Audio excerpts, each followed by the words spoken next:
Do'mboqqina va yumshoqqina pankeklardan keyin bolajonlaringizni sevimli jansini aylanishingiz aniq.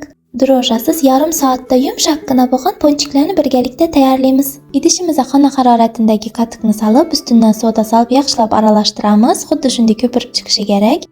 Ko'pirib chiqqandan keyin bir dona tuxum, tuz, shakar, o'simlik yog'i solib yaxshilab aralashtirib olamiz. Unimizni 2-3 bo'lakka bo'lib, alab-alab solib, yumshoqqina qo'lay yopishadigan xamir qaramiz. Xamirimizni 2 bo'lakka bo'lib, 15 minutga dam oldirish uchun ustini yopib olib qo'yamiz. 15 minutdan keyin xuddi videoda ko'rsatilgan qalinlikda yoyib, stakan yordamida dumaloq shaklida kesib olamiz. Shunga ko'ra donut shaklida yasab olsangiz ham bo'ladi. Qozonchamizga 1 litr yog' quyib, o'rtacha olovda qizdirib olamiz. Ozgina qizib olgan yog'imizga birin-ketinlikda ponchiklarni tashab, aylantirib qizartirib pishirib olamiz.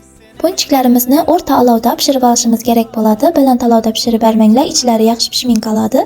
Past olovda 2 yuzini qizartirib pishirib olamiz.